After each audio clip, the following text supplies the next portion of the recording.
Good afternoon, ladies and gentlemen, mothers, fathers, daughters, sons, brothers and sisters. Welcome to the inaugural round of the MSR Automobilista 2 GT1 2005 League. That is not an easy sentence to say under any circumstance. So the pre-season rounds have been done at Monza and Catalonia, so it is time to get the racing done good and proper here at Jacarepagua. Again, I apologise for butchering that name. And contrary to what I've put in the description, it's not in Spain, it is actually in Brazil. My name is King-Kodiak. I'm very glad to be one of the commentators for this evening's festivities. Now, I will apologise in advance. It has been a very, very, very long time since I have done league racing commentary of any description. So I hope that I do you all some justice. And I'm very glad to see some lovely people already joining us in chat. Anytime you see the stream stop, that's because I've clicked out because I'm an idiot and I need to move something. Right.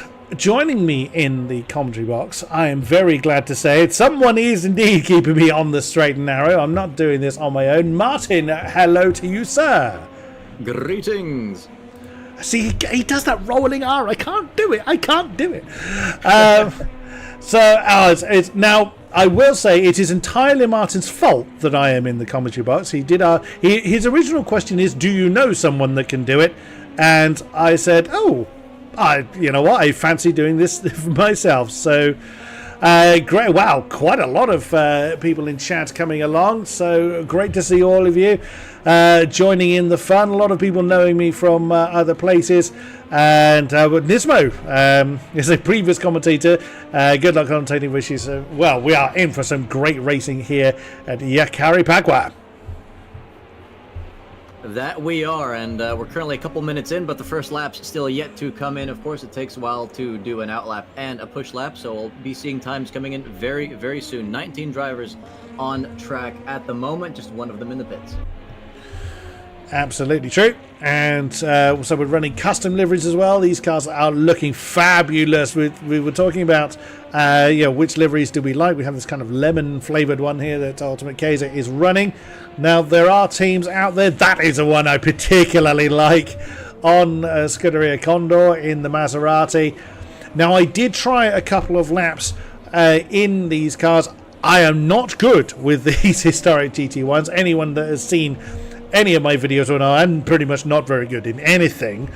I have driven a couple of these GT1s in my current Crazy Random Championship. One was at Snetterton, that was the Aston. The other was at Virginia Raceway South, a track highly unsuited to these types of cars. No, sorry, it was the Dodge at Snetterton. It was the Aston at Virginia, and I stuck it in the wall. So I don't get on particularly well from a driver's stand-up, but these cars look and sound wonderful. Now, don't let him fool you guys. If you face him in a Ginetta Junior, he will in fact smoke it. Oh, you are far too kind. Now, I will say that me and Martin go back a very, very long way.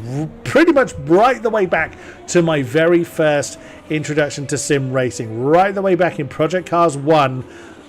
This will actually be my 10th year in commentary this year.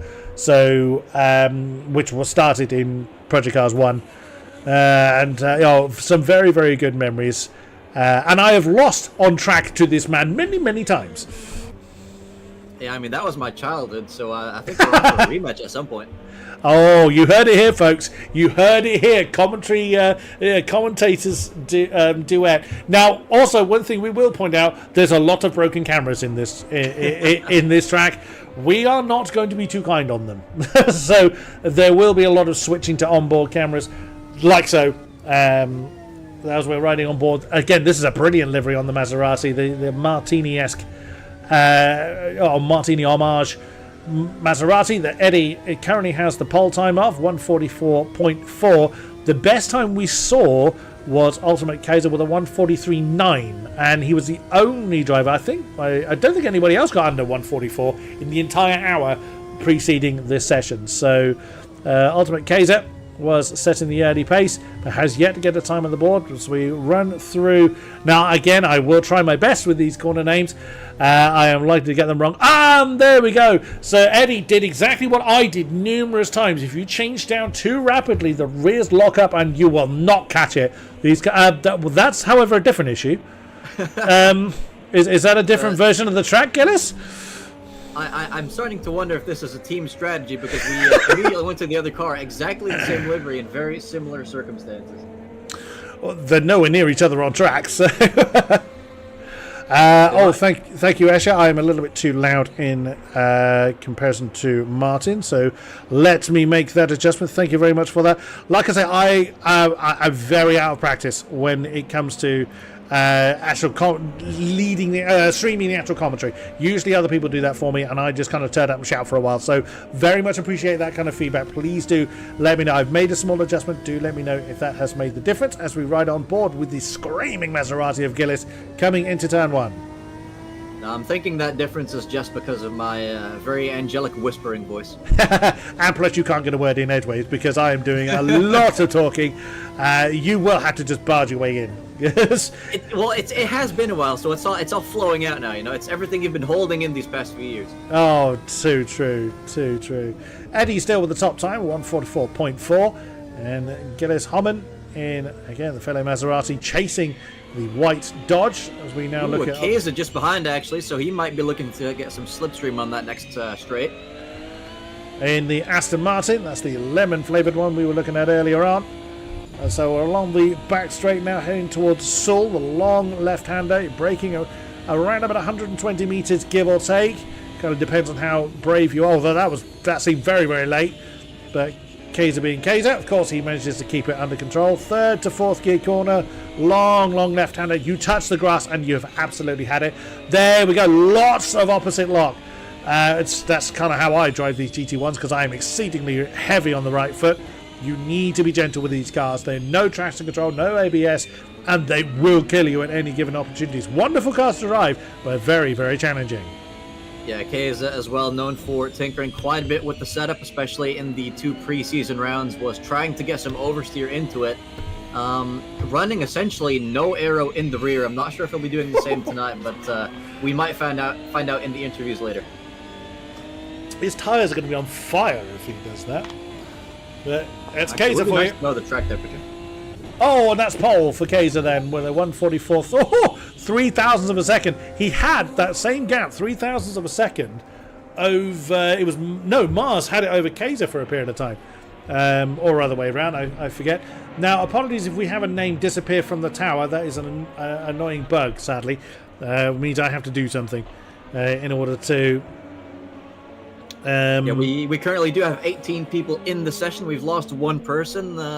There is still enough time if they have, if they're able to rejoin those. So hopefully we'll start the race with 19 or 20 people. Of course, if there's any reserves waiting in the wings, you should feel free to join as well.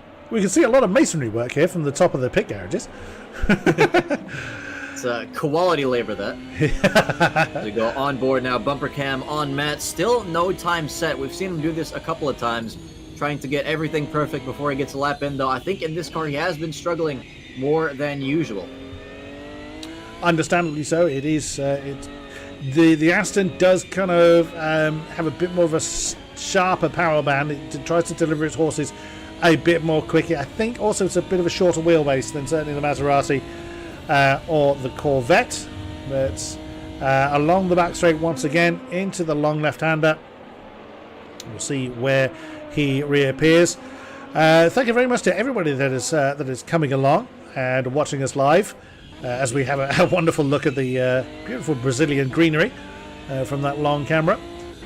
I mean, how else would people know where we're racing, right?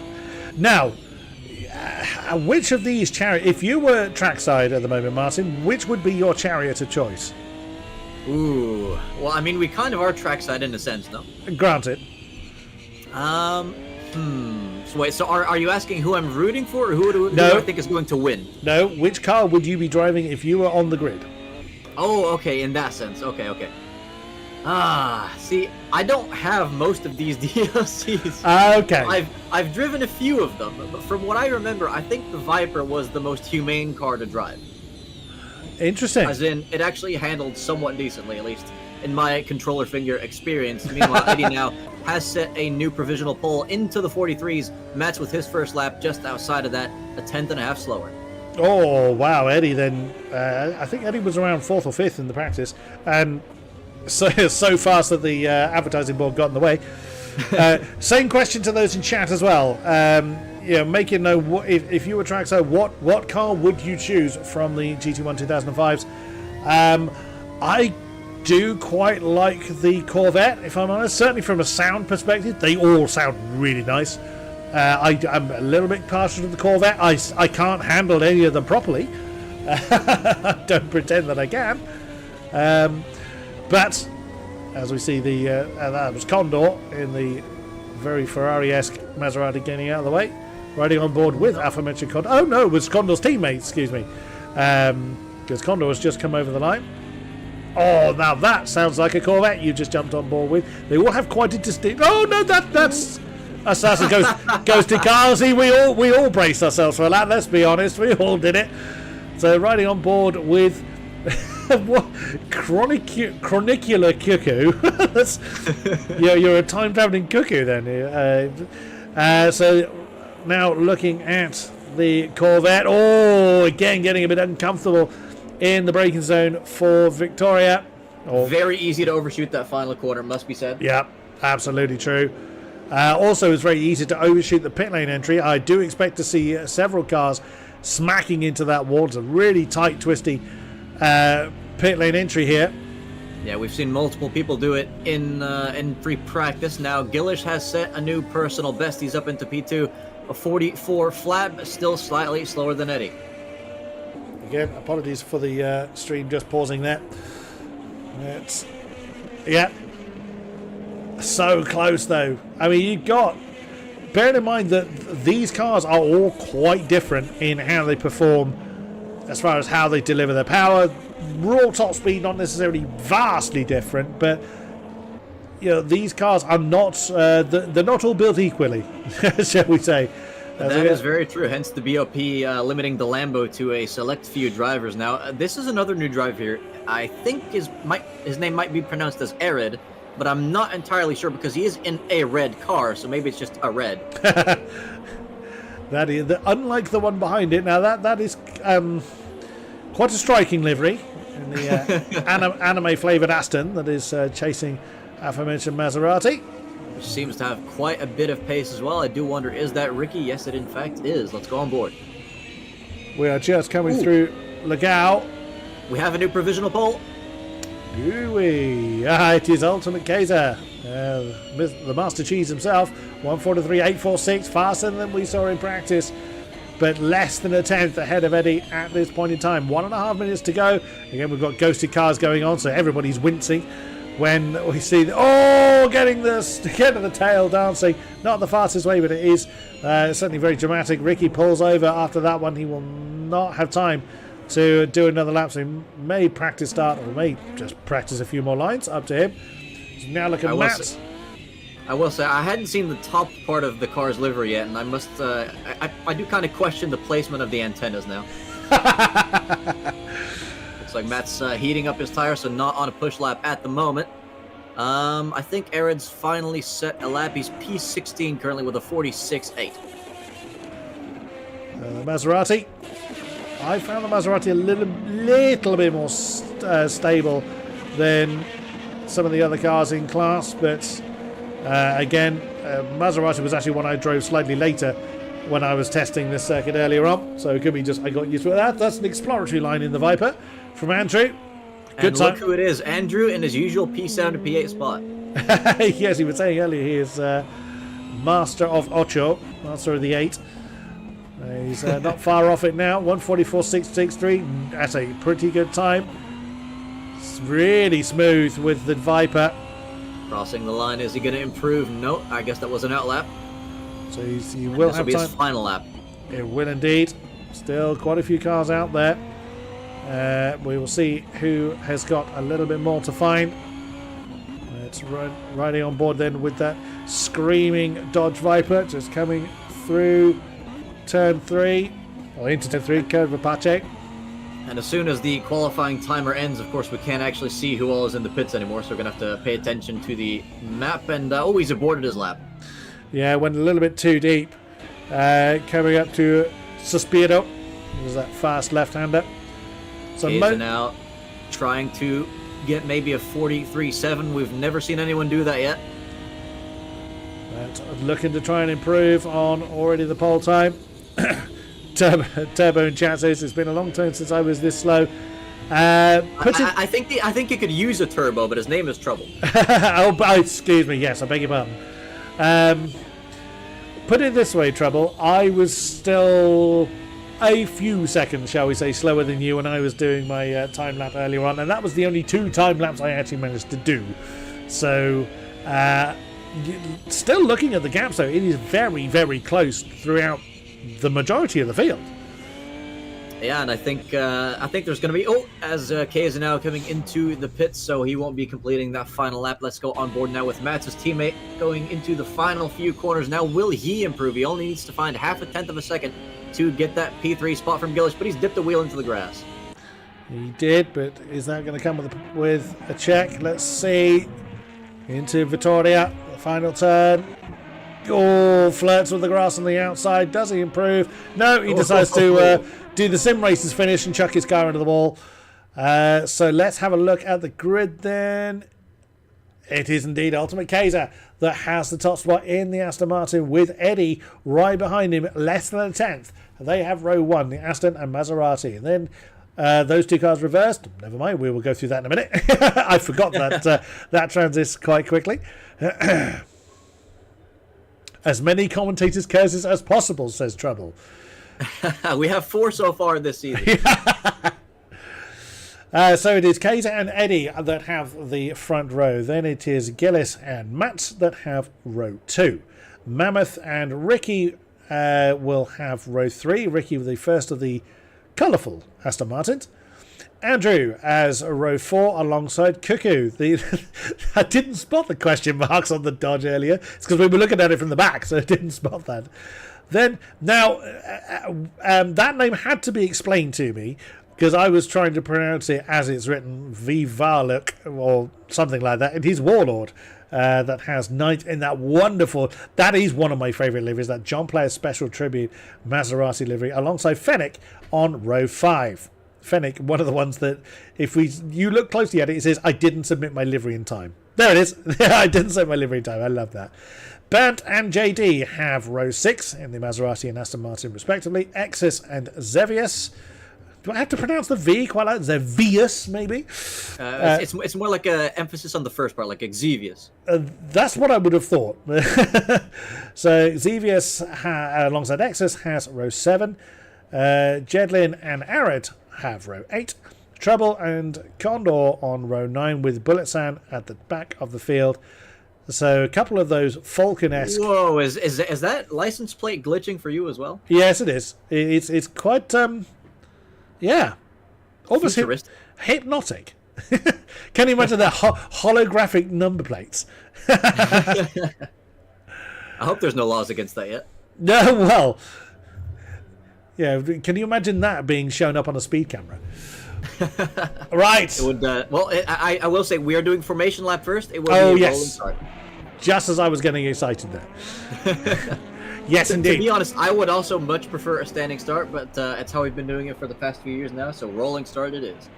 So yes, indeed. So the field are led away by Ultimate Kaiser. They will form, if I remember the racing notes correctly, after Legao is where they will form up the 2x2 lines. That's 2 corners from the end. And then when they get under the Pedrobus boards is when Ultimate Kaiser can floor it to signify the beginning of the race. So let us pretend that we are one of the drivers and go on board for the formation lap and just see how many people we have in this field. How many people could potentially spin out, crash into the barrier, give you some very needed points this season. So if you do end up in the back, don't give up, because you can still very easily get some points. Absolutely true. Whilst damage is on, the scale is reduced for these cars, and these cars are very easy to spin. So yeah, if somebody does make a mistake, or if you have a pretty rough start, it is always worth cracking on and pushing on, not giving up. You just don't know how the rest of the race is going to go. Safety cars are a possibility, but they've been quite rare of recent times. That said, I was about to say it's almost a mythical thing at this point, but it is still possible. And I'm not saying you should try and cause one, because you will get severely penalized for it. But if you do, you will have a safety car. Moral of the story is, Don't rage quit. Just settle yourself back down, get back in the rhythm. You don't know how the rest of the race is going to go. So 19 cars then just coming through. Salt, the long left-hander, third or fourth gear depending on your gearing setup. Is one of the faster corners of the track. This long left-hander, but you've got to keep it tight over to the left for Giral. Down a gear, and then a quick spurt towards Merete. You cannot. How's that for a change? We actually have a commentator who knows the corner names for once. No, it's definitely not. I have a track map when I'm butchering the names. But I do try to use the corner names where I can. Right, we are now. So this is Legal. So this is where 2 corners from the end. And there is the Pirelli gantry that signifies the beginning of the formation zone, which is now coming through.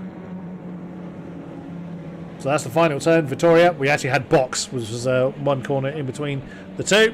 So when the corner's named box. Huh.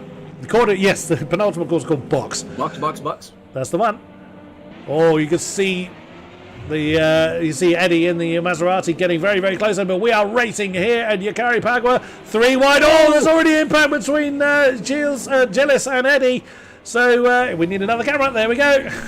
Good call. Yeah, we're right on board with Andrew. Oh, we've got an Aston off. One of the Aston's off track. Yep, that is Matt's off track. He's been passed by Ricky. Oh, he's already regained it. How on earth has he managed that? We have a safety car.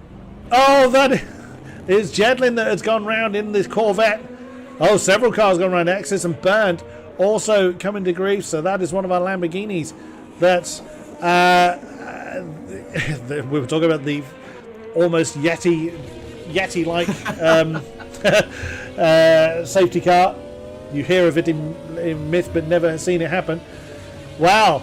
So Kaiser would have gotten himself started, but no real gap form. They are going to have to reform behind the safety car. Everybody is running again.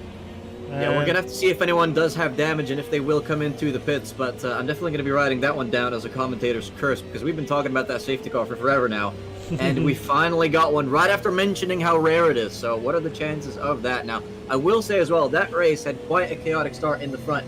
We did have a good getaway at 4Ks, but that was 2 teammates colliding before the first corner.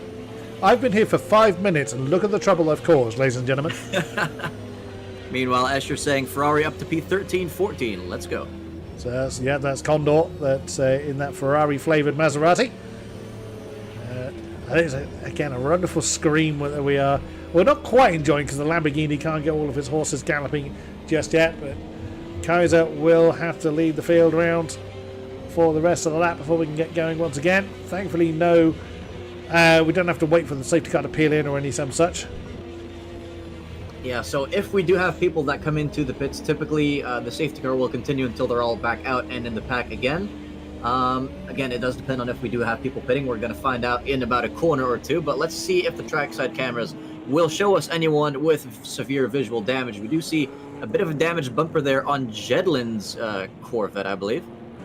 Indeed, but not anything. We're not seeing anything hanging off of anybody, so we will see by the influx of influx of broken cameras. So how busy is the pit lane going to get? It looks like there's someone coming in. That's Cuckoo that's coming in. Cuckoo, let's see your damage. Or could that be a scheduled stop already? Because we do know that there is a mandatory pit stop for, well, usually for fuel. Now, I'm not sure if you can make it on one tank from here. It is 35 laps. There's 2 more people coming in. That is Jedlin, as we thought, and Exus also coming in. So that's a very short, very, very little fuel, if any, then on the Corvette of Cuckoo. A bit more of a stop. Well, we kind of expected that. Get the gaffer tape out. And X is already out as well. So, yeah, I mean, it would have to be, if it is for fuel, it's absolutely a splash and dash. So you're going to need a lot of fuel from this point on. We are now on, well, officially lap 3 of 35, though only the second so-called racing lap now under safety car. There's the roar of the Corvette as Jedlin gets back underway, so he will be able to catch the back of the pack. You can see on the track map in the top right-hand corner where the rest of the field are. So you cannot see that on the trackside cameras. We have no control over where the cameras are, ladies and gentlemen, just which ones we happen to be looking at any given moment. Yeah, it's a little unfortunate we don't have the helicopter cam available to us this race, but we'll look to get that maybe sorted for next time. It's a bit handier than the chase cam. Yeah, absolutely. So coming through Norte, I think it's north in Portuguese. I probably completely wrong on that, but so Nonato. It actually means south. No, I don't know. Knowing my luck. So as we can see on the map, we can see Jedlin just coming through Norte and onto the back straight. So he will be forming up behind the Lamborghini. There he is, giving his tyres a bit of a chance to warm up. There is a debate as to whether that actually makes any difference. Yes, indeed. I've actually heard, so a lot of drivers, they still do the weaving. Some drivers don't bother with it. However, supposedly the superior tire warming technique is to just hold the brakes while going straight and then heating up your tires on the inside that way. That is what I've heard as well. It's actually the heat from the brake discs that do a majority of the warming. Kimi Raikkonen's argument was that it just scrubs your tyres, doesn't actually do any significant heating, but it causes you to wear the tyres out quicker. That was why he never used to do it. Exactly. So I've heard, anyway. I can't say I've spoken to the man directly. He probably didn't say it in as many words, because we all know he was in fact a man of very few words, but yeah, it's probably the correct sentiment. As we're preparing now for the restart. Field is formed, and Kaiser then will get this field back underway again. Will Kaiser manage to pull away, or is Gilish going to be able to send it into turn one? Aston from Maserati, seemingly the quickest choices. And away we go. We are racing once again here in Jacarepagua. Oh, that's a challenge from Mats on Mammoth. When there's someone off in the back, there's already been a crash. That's cooking on the wall again. No, he's just gone through the pits and has burned. That's caught up with him, unfortunately, and that is safety car conditions again. No one's going to allow me back at this rate. Oh man, it's really an absolute shame that Nismo is not here to get the betting set up, because I would be earning so much Nis money right now. Goodness me. So we might be here till midnight. Yeah, it's lap 4 now. We could have probably been on lap 6 if things had gone slightly better, but hey, I think we're all entertained. See what the damage is like at this time around. A lot of side damage, so that might not necessarily translate to things that need repairing. It's possible, or it could be that there is damage there, but you might choose to live with it. We will see what Cuckoo chooses to do. Now, I did try and paint one of these walls in, I think it was also the Corvette that I caught one of the walls on, and I caught it completely sideways, plush to the wall, and they didn't damage the car at all. So it is possible there's no actual damage to the car, but it does aesthetically look so. And Escher talking about keep Condor now up to 12. So Escher is definitely or Escher again. Hopefully, I'm getting that somewhat right. Escher, yeah. So yeah, it's a definite Condor fan there. So how about that crowd shot though? Yeah. Well, also crowd with mixed cars. So through Seoul once again. So there is the John Player Special tribute. Maserati livery right behind the Falcon-esque Lamborghini. The other Falcon livery is on the Corvette. That's actually on Billet-san. Would you believe it that someone in my friends list has actually just fired up PC1? Oh, PC1! Oh my goodness me! Oh, fun fact. Now that we're actually not watching any racing temporarily because the safety car is still out.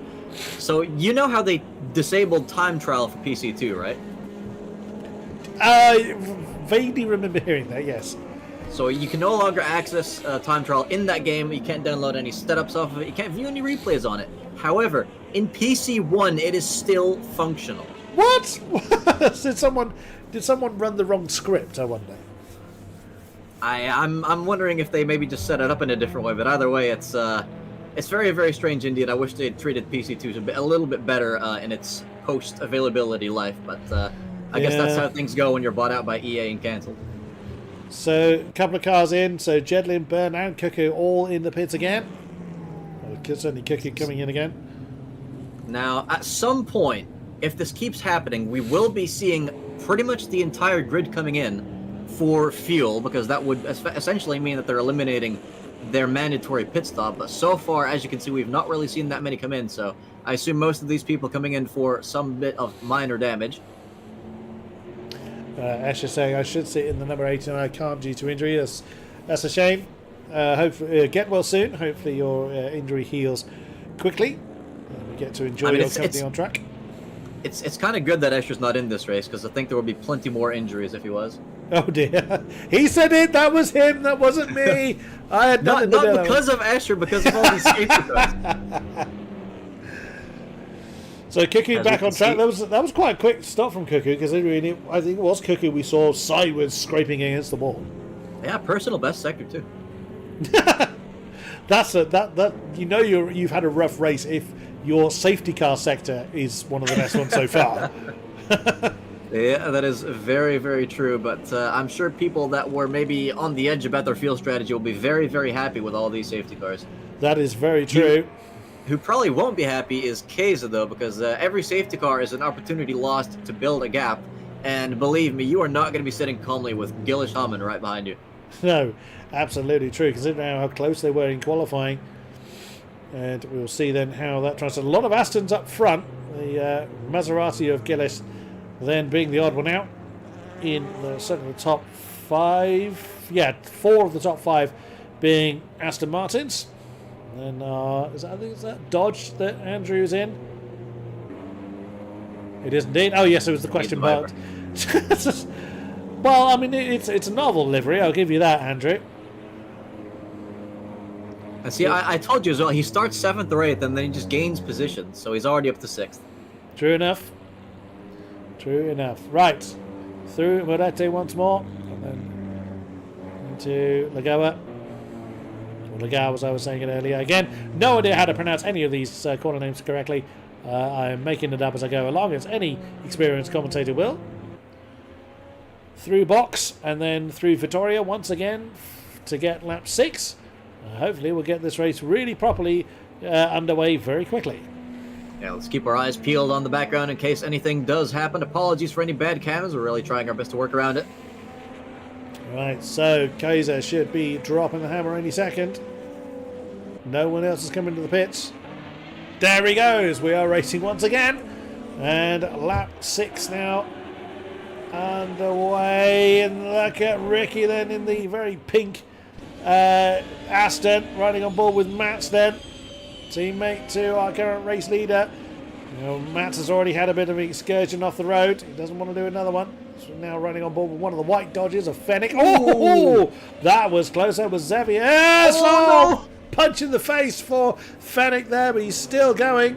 That was more than close, unfortunately. Yeah. Oh, you saw the tail try to let go for Fennec there, but he managed to catch it. He is on the back of the tail, back of the pack at least. Hasn't fallen too far back. Right. Andrew, now in 6th position. He was challenging Ricky around the outside of Jacarepagua. Norte. I was getting my quarters muddled up. Riding on board with this, I was going to say screaming Maserati. A vast majority of these cars scream in some way, shape or form. You saw Gillis there thinking about an inside manoeuvre coming to Sol. Didn't go for it, but on the inside of Gillis is Mammoth. Very opportunistic move. There wasn't much of a door left open, but it was big enough for Mammoth's Aston to squeeze through. Yeah, he must have a lot of confidence in the rear of that car to try and go for that without losing it. It's got a big wing, of course, and now he's already approaching Keza as well. So Gillish potentially biding his time here. He's got Matt's, Keza's teammate, right behind him. Some different lines in this corner. That they are. I think something's happened to Bernd. He's way off in the distance with a car that looks fairly okay. A bit of a spin there for Bernd, and the Maserati is a bit of a shame. Oh no, Matt's in the barrier! How bad is this car? We didn't see what happened there, but that's on the outside of box, the penultimate turn. He's all the way down to 18th. Is he coming in? Yes, he is. Yes, he most certainly is. It's not a retirement, but definitely potentially a retirement from very good points tonight. Very unfortunate for Mats coming in already. Will likely still have to serve another stop. I don't think he can make it on one tank of fuel from here. Well, hopefully, we'll have to see how much damage or how long he's in the pits for.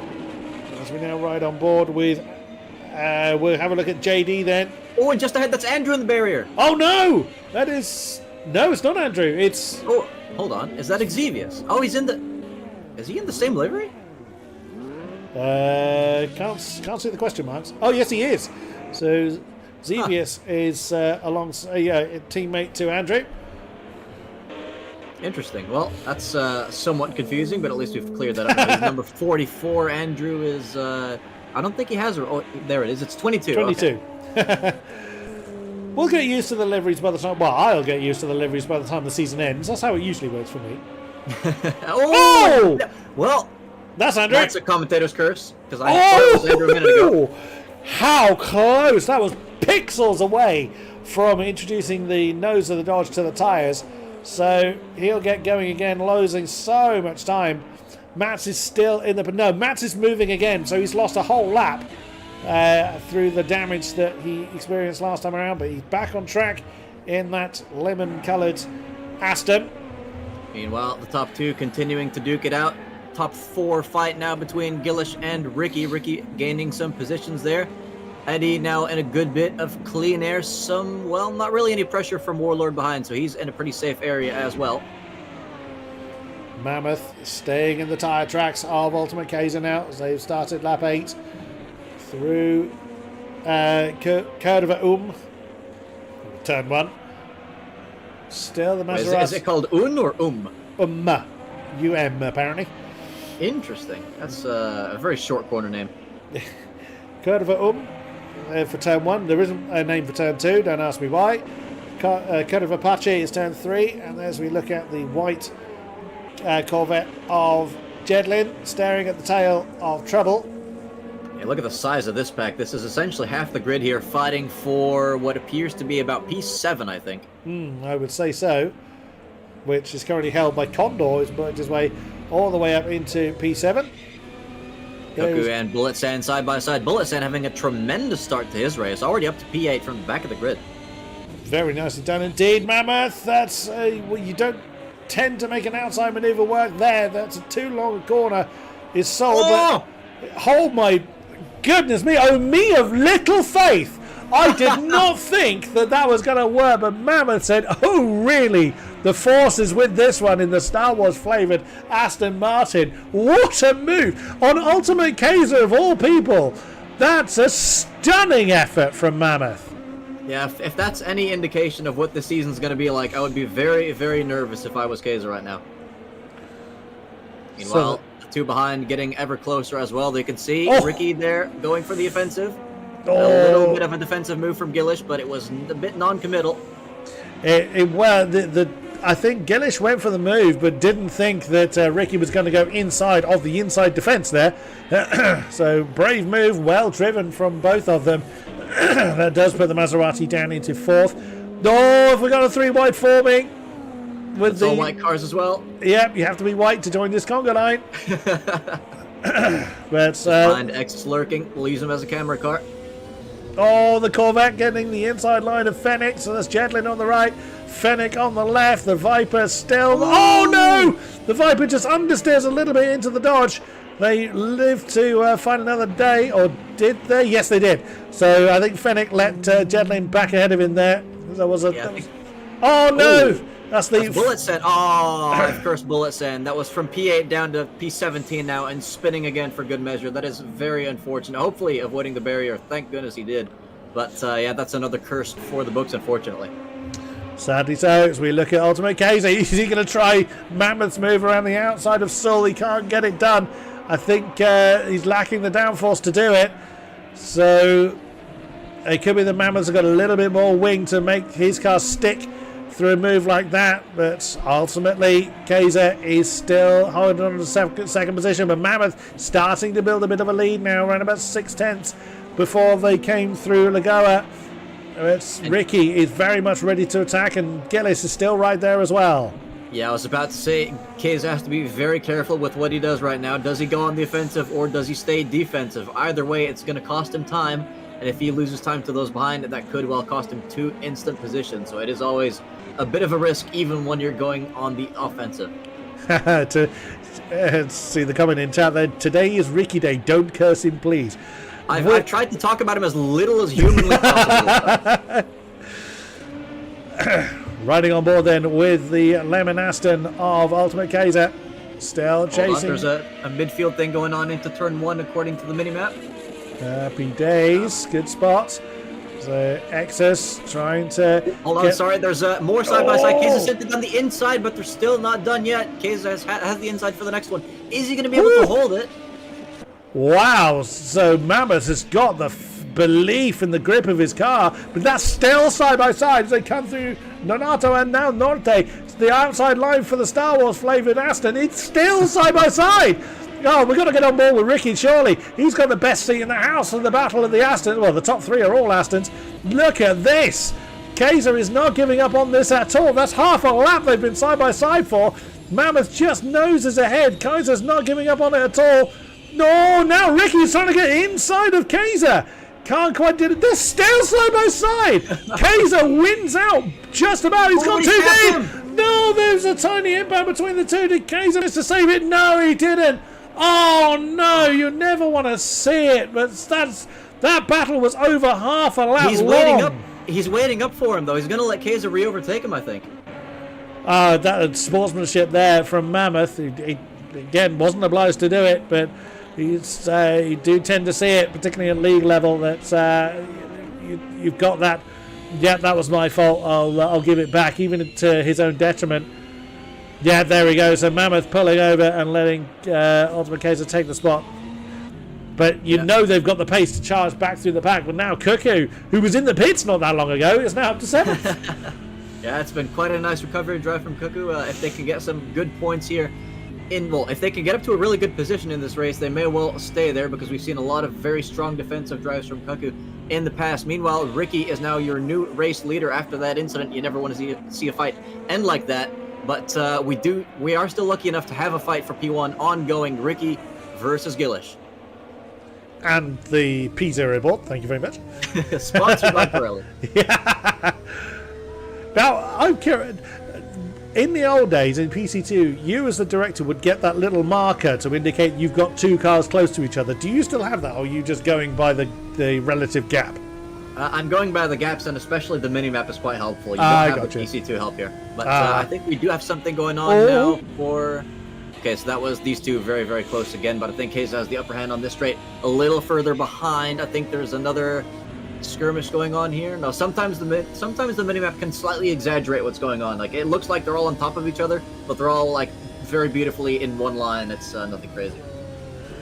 We look at Mammoth NC continuing to chase Kaiser. They're trying to close in on Warlord, who started somewhere in the mid-pack and is pretty much in no man's land there as he's trying to chase Eddie, who's another couple of seconds down the road. Yeah, Warlord having a very, very strong first points-paying race of his MSR career. But I do want to look at the fastest laps, so at the most recent laps here after this next lap, because that'll give us a bit of an indicator as to how fast Kaiser and Mammoth are compared to an unleashed Ricky, who's now about a second ahead of Gillish.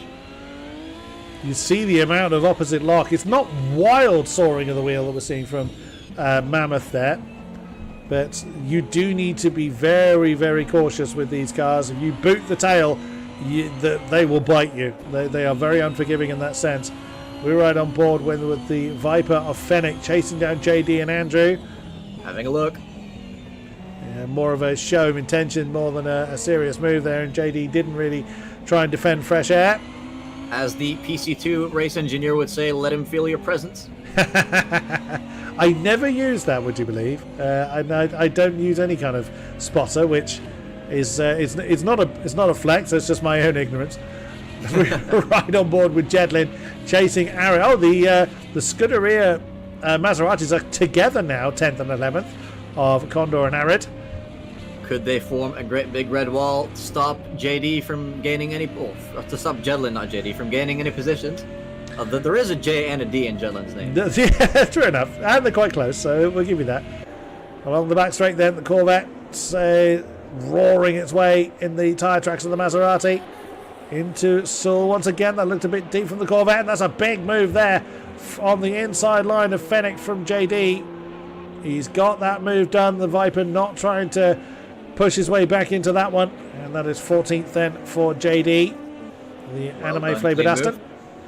Indeed. Oh, meanwhile, Jedlin has actually gotten by Arid, so he unfortunately didn't quite catch that. But he is now up to P11. We still have all 19 drivers in this race, so you love to see it. Lap 12 now of 35.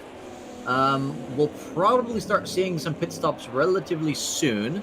Speaking of pit stops, we do still have Xevious and Mats out on track. He's definitely made up quite a bit of that gap that he lost already, though I think that second safety car is probably going to have help with that. Certainly true. There is the sister Lemon Aston. It's closing in on Warlord now, so Ultimate Kaiser doing what he can to close in on the top group. He's still got Mammoth absolutely glued to his rear wing. Yeah, and that car that Mammoth is driving, it looks very, very stable too. Now, meanwhile, just want to give a shout out to Trouble there. I think he was struggling a lot in qualifying, now up to P9. So having the race that Bullet Sand almost had earlier, although I think there might be something happening here. Yeah, Arid losing a position to Andrew, and just behind Fennec, re-overtaking JD for 14th. Whether that was orchestrated or whether there were mistakes made, we didn't quite see. But that's a great scrap. That's pretty much 8th through to 15th in this group here. So what are we? We're about a third of the way through the race now, and still a significant part of the field are very close together. Only really 4 cars, 5 if you include Cuckoo, are just on their own. So you've got several clumps of cars that are all arguing for their own bit of Brazilian real estate. Oh, a little bit deep there for Kaiser, but no opportunity there for Mammoth. That straight is too short between Lagawa and Box to do anything with that. Yeah, I think Kaiser will be looking to make an overtake on Warlord soon enough, but once again he goes deep, and that does make him vulnerable to Mammoth, who won't be holding back out of guilt. He's sending it down the inside. No, switches to the outside. Is he going to go for a switch back into the final corner? It's a pretty lengthy one. Yeah, couldn't get the power down early enough to try it, but we've seen a few corners now that Kaiser is just a little bit deep going through the corners. He's struggling to get the car slowed down, or is he struggling to get it turned in? We'll have to see as the rest of the race unfolds. Plenty of strategy still to unfold. Oh no, Ricky's in the barrier. No! That wasn't us! That we didn't do it! That we didn't mention him. Good spot there, Martin, but he just gets back out in second. But he's now got a whole world of pressure from Eddie, Warlord, Kaiser, and Mammoth. And does he have any damage? That's the big question, because if he can keep that car out of the wall and on the track from this point onward, he does still look to be on for P2, with Eddie now pushing to take that position from him. Gillish, if he does nothing wrong, looks to be well set. However, it must be said in these cars, the pit strategies always seem to vary quite a bit, as Arid now into the pit lane. Not entirely sure if that's for damage or scheduled, but either way, we'll be seeing plenty of other people coming in soon. And that's been an interesting thing in the past few preseason rounds, is seeing people have a battle that lasts an entire stint, then they all go into the pits, and then the length of their pit stops is just so wildly different that the battle is just completely dissolved by the time they leave the pit lane. I'm trying to see whether the back of that car is entirely straight for Ricky, and I'm not convinced it is. So he may well be harbouring damage on that Aston. Either way, we ride on board with Mammoth as he continues to pressure Kaiser, who is now having a look on the inside line of the JPS flavoured Maserati of Warlord. Kaiser thinks better of it, might be going for something into the final corner. He's definitely letting his presence be known, and he's shifting a bit with that rear. Quite a risky entry. That was a bit late on that one. I would have been surprised if he committed to him, and now gets a great exit from Vittoria alongside the Maserati. Oh, Mammoth wants to try and follow through as well. Now Warlord has every right to shut that door, might choose discretion, the better part of valor, or Mammoth may not actually give him a choice. Side by side coming into the second turn, and no, the Maserati's not giving up on that one. But he's not obliged to. That is an on-track position. He's not being lapped, so he's perfectly entitled to fight that one. But sometimes you kind of think, I know I'm not as quick as you. I'll just let you go and follow when your tyre tracks. But maybe this early in the season, give it everything you've got. Absolutely, as Kay's now getting onto the back of Eddie, currently P3, does not seem to be able to hold on to the rear end of Ricky, so it is looking somewhat good now for the P2 Aston driver, who shall not be named because otherwise he will be cursed. And we see now a lot of slipstream for Mammoth. Has a look to the inside, but can't quite replicate the move that he pulled on Keza so many laps ago. No, indeed, and he's losing time to Ultimate Kaiser as well, who's now locked in battle with Eddie, so that might prevent Kaiser from running off into the distance, but Mammoth is struggling to get past Warlord at this stage. As we look at Fennec, who is having an argument, Cyber still having an argument with Jetlin, so the Dodge and the Corvette still having a bit of argument for real estate, but that's put Fennec, he's wrong-footed the Dodge, so that's given Jetlin 11th for now. From 11th back to not 7th, but 6th place on board with Mammoth. Still trying to get past the ever-persistent Maserati. There's Kaiser getting close to Eddie. Has a look on the inside of the first turn. He really loves that first turn, doesn't he? That he does. And Mammoth is trying to replicate the same move. Nearly touches the back of... nearly touches the back of the Maserati. Can't get it done, though. But Kaiser has got the move done up into third. Oh, no! So that was a spin there that almost caught Mammoth by surprise. So Warlord has got to spin that one round. That didn't look like there was impact between the two, but Mammoth was very nearly kind of had a sympathy spin with Warlord there. Yeah, that absolutely looked like Warlord had I think he maybe dipped the right rear onto either the grass or the curb, lost control, and then Mammoth almost following him in sympathy, but managing to come off relatively cheaply now. Only a 2-second gap between him and the next car. Keza taking advantage of all that chaos now, claiming P3 and bringing the fight to Ricky. Let's take a look at these latest lap times here. Ricky's last, a 1:46.8. Keza, while fighting, gets a 1:46.7. So still gaining. I think we'll be seeing a fight for P2 very soon. I think you're right. Fastest lap looks like it belongs to Ricky, I think, from the look of the board. We're riding on board with Eddie as that's Kaiser gone a tad deep through the left-hander at Lagoa. Oh, here we go again. It's JD along with Fennec, along with Jetlin. It's the white cars again. Oh no, sorry, JD's one of the anime coloured cars. Well, the white cars are together because Trouble is the third one. He's actually in 10th towards the head of this particular Conga. Oh, you heard JD get completely out of the throttle there. He felt the tail let go and wasn't confident to catch it. So he'll just let the momentum just bleed off a little bit.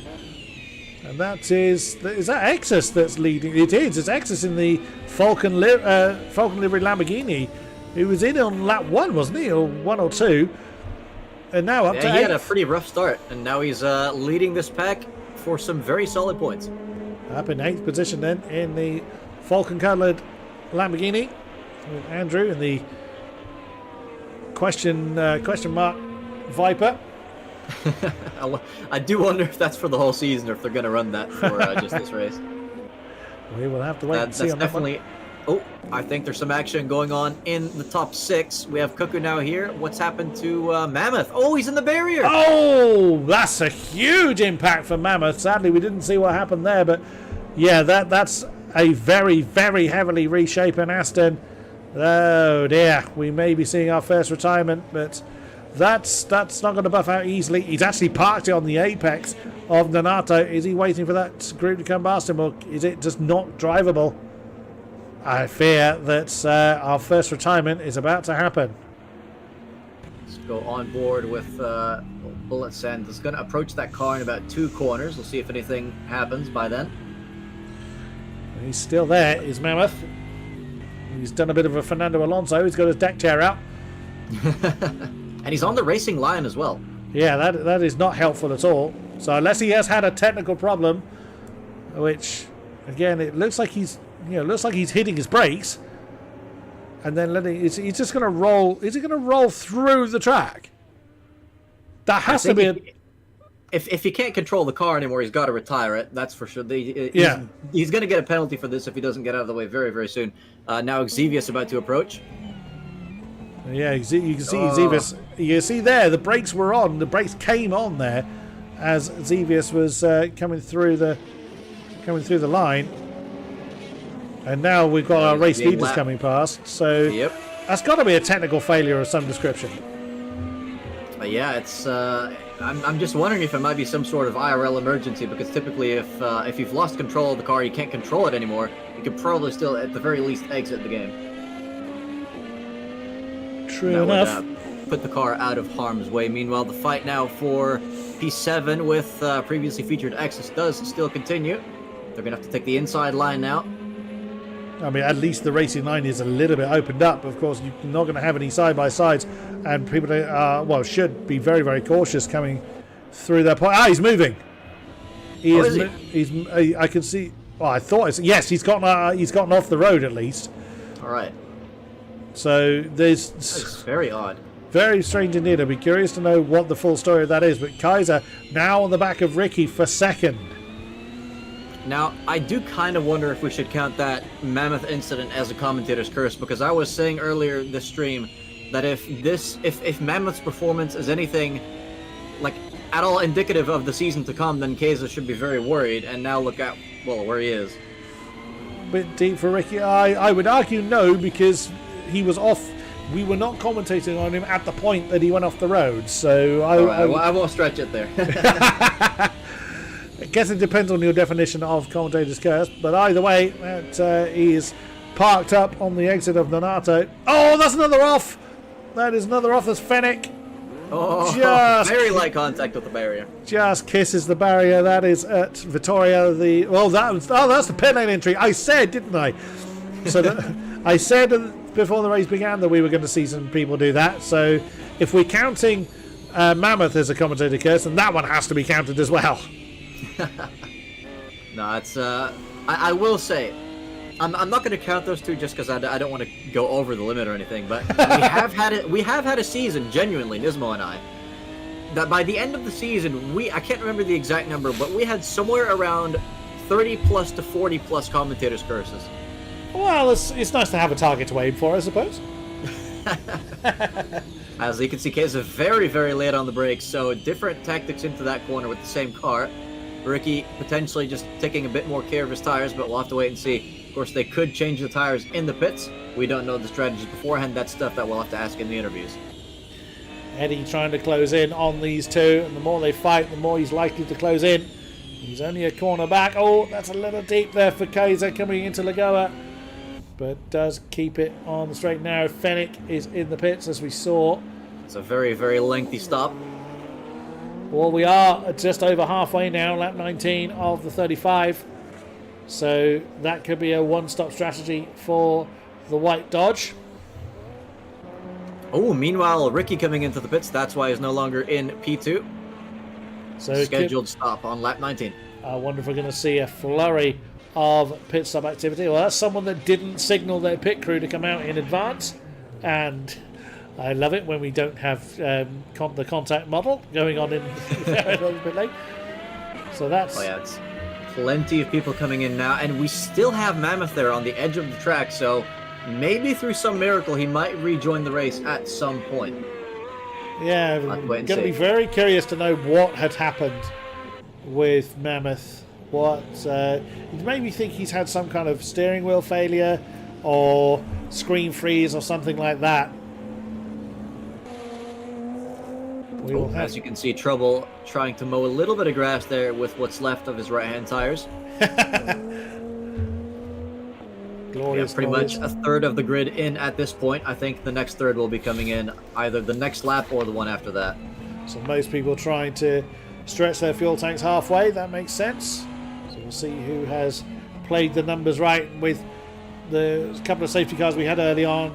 That's given our drivers another couple of laps leeway. Ricky back on track and now in 9th place. And a good distance ahead of Eddie as well. That's a fairly healthy gap. Now, I'm not sure if you remember what the gap was before the pit stops. I barely remember 5 minutes ago, let alone...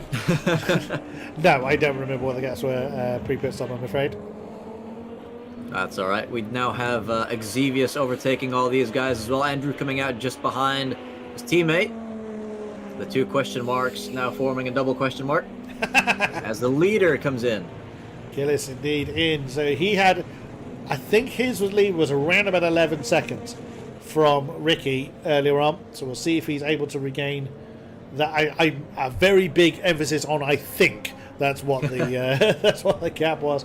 Keza now in as well. Keza was right behind Ricky at the time that Ricky came in, so we'll go on board with the anime driver. Oh, you can actually see the forehead of one of the characters on this camera. True, you can. As they are coming through, that is Jarrell and now Morete. Cuckoo leads the way. Is our new race leader. Yeah.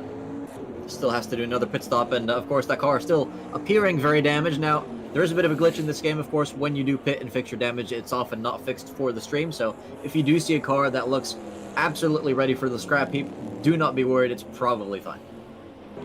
Or they're doing a godlike job of wrestling the thing into position. But yeah, sadly that old issue continues as we ride on board with Ricky. He's going to gain another few here. Kaiser's still in the pits, is he? That's a long stop for Kaiser. No, I think Kaiser might be on the move. So yes, he's just coming out. Came out. So a couple seconds to regain there, but I'm sure he can do it if he's consistent as he's been so far. So, just behind is Eddie, so Eddie looking to join that fight, but I'm sure he would have loved to have come out ahead of Kaiser. Kaiser goes deep though, he's off the track. We've seen that a few times, haven't we, where Kaiser's just gone too deep. It's just slid off the road, and with probably cold tyres, it's exactly what he's done. Now battling with Eddie, the Maserati still with the inside line, but not trusting the side-by-side coming through Suspiro and Donato. Also, I am counting that as a curse because I just mentioned how consistent he was being. Fair. I'm not keeping score. I haven't been writing it down, so hopefully you have. We're about 4 curses this race already.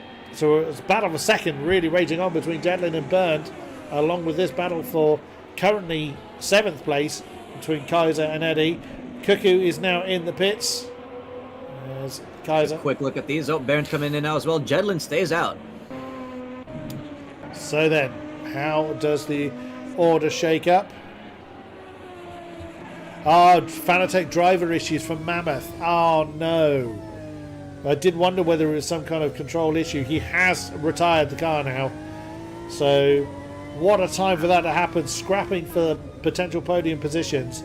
And alas, the equipment letting him down as Kaiser again flirting with the grass. I mean, if not for the cheese tap and, of course, the driver issue that Mammoth had through no fault of his own, he could have won this race. Absolutely true.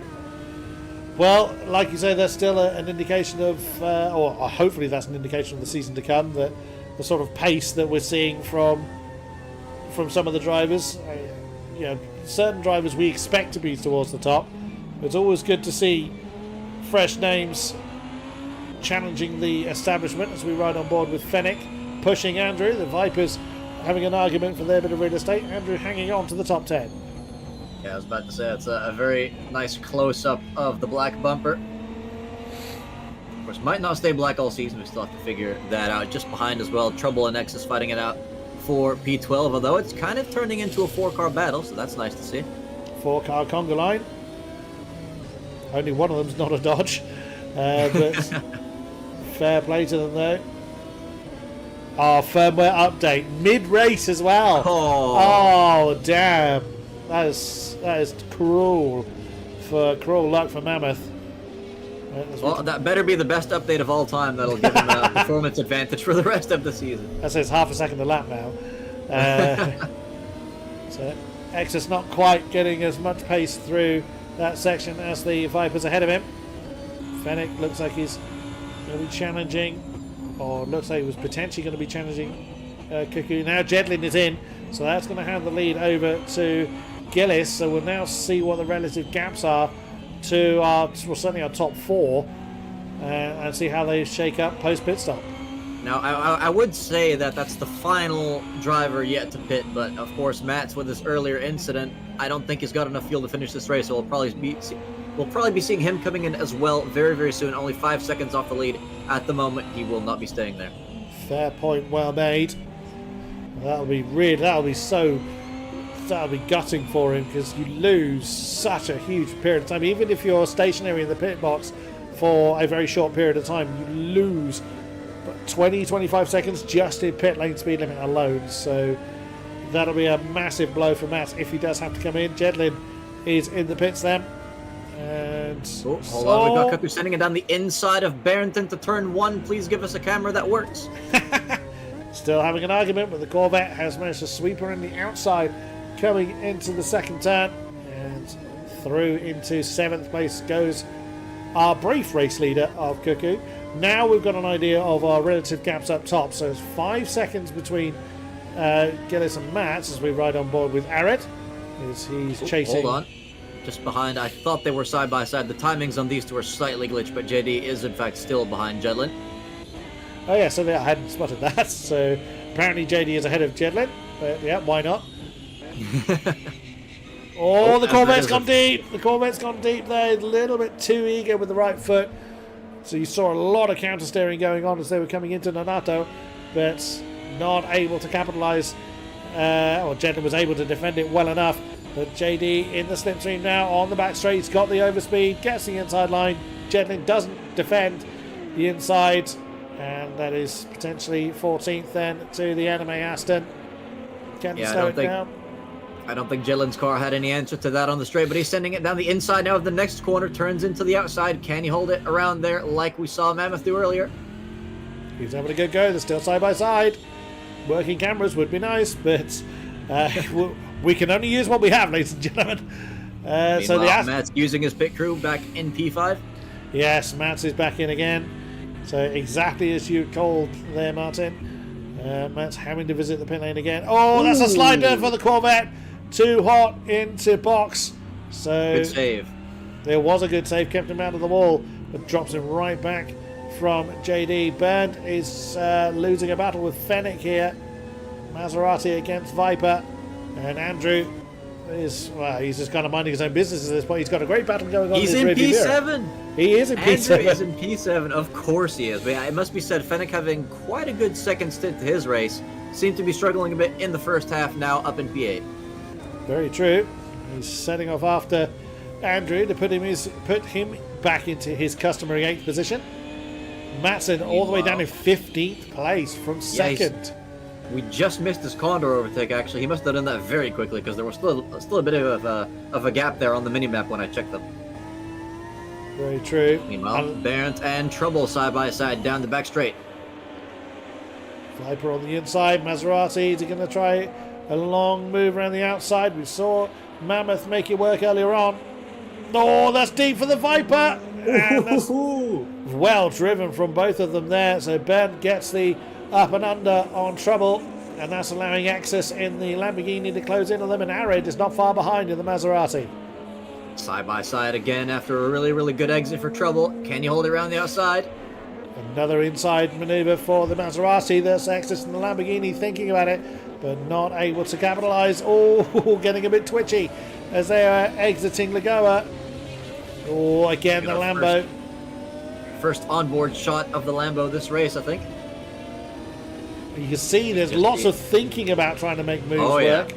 So, Andrew is in his customary 8th. We didn't see that happen. He's now 4 seconds behind Fennec, so I think Andrew may have fallen off the road somewhere, but Andrew is going to be very popular very quickly. Yeah, that's very, very true. As Arid now coming in for an extra stop. Does he have a damaged car? Doesn't appear to be all that beaten up, so maybe he had a refueling issue earlier. We'll have to wait and see. Or just maybe planned a 2-stop strategy. But Ben is fending off what must feel like an absolute armada at this stage. So Exus is trying every which way he can in the Falcon flavoured Lamborghini. Maserati versus Dodge versus Lambo. Who's going to come out on this one? I'd hazard to say the Lambo's got a good chance. I think X is struggling a bit less with the car than he has previously. Trouble, definitely no one to sniff at. Yeah, Exus could not get the inside line there, and it's a good exit from Norte for the Dodge. Trouble gets the inside line on Bernd. Can he hold it? We saw the Maserati tuck underneath him last time around. The Maserati trying a long way around through Seoul. Can he hold it? Can he hold it? We've seen it work. It looks like he has held it. He's got the inside line for Jarrell. They're still side by side. A bit of a nudge between the two. The Dodge now noses ahead. Now the Lamborghini trying to spoil the party. The Exodus gets a great exit from Moretti. Now gets the inside line of the Maserati. Band is not letting that go whatsoever. Still keeps his foot absolutely pinned. Coming up towards the box. The Lamborghini's just going to nose ahead. And it looks like that's 10th position that goes to the Lamborghini. From trying to attack for 9th, Band is down 2 positions after all that. And then in the background, we see JD and Jetlin closing in. Man, that raw commentary enthusiasm, as I think that's what a lot of people tune in for. So very, very great fight here for P9 as things stand. We might see Andrew rejoin the fight for P7 with Fennec up ahead in a few laps time. But now Kaku side by side with Warlord for 5th. Indeed, the Corvette having an argument with the JPS flavoured Maserati that's still side by side. So many side by sides, long lasting side by sides as well, but swoops around the outside coming through Suspido is Cuckoo. Little bit deep coming into Nonato, but you'll get away with that one because it's such a short run to Norte, but that's going to compromise his exit potentially.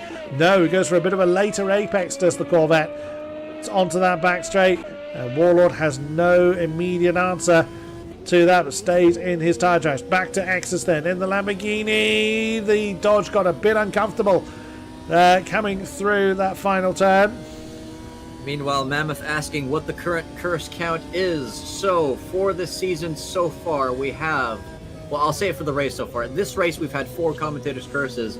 Previous race was just a singular one and 3 before that. So that's 8 curses so far this season. This is the 3rd round. Technically the first points-paying round, but the 3rd stream, rather, that we've had this season. So, I don't think we're quite at record-breaking pace, but it has been rough for certain drivers. I'm actually gutted that I missed the first 2, based on what we've seen so far. but the Lamborghini trying to get the overspeed on trouble here. So the Exodus trying to get the inside line, but he made his entrance quite narrow there, and compromised him on the exit. Cost him a couple of tenths from the Viper. The Lambo's got such a small front end that the bonnet cam is almost identical to the bumper cam. That's very true. Very true indeed. As we come into Jacarepagua once again. Ooh. Dodge does not look comfortable through that first turn, whereas the Lambo looks very, very planted now through turn 2. Exodus not wanting to go for any risky dive bombs, though. He knows he's fighting for a good position here. He's in the top 10. It's definitely better than his quality position. Mats is now up with Jedlin battling for the 13th position on his recovery drive. Well, it is kind of a recovery drive, as he had to make another pit stop. Kind of out of sync with everybody else, as he pitted very, very early in this race. Not the first time that's happened to him this season as well. Hopefully that doesn't become a trend. But he is scything his way through the field again. I think an overtake on Jedlin coming very, very soon. Jedlin, though, does hold on to the inside. No, sticks to the middle instead. Matt's using every inch of the track that he paid for. True enough. The track is a little bit too wide to defend that hard. And at some point, Matt has had a big old argument with something. The front of that Aston very heavily rearranged.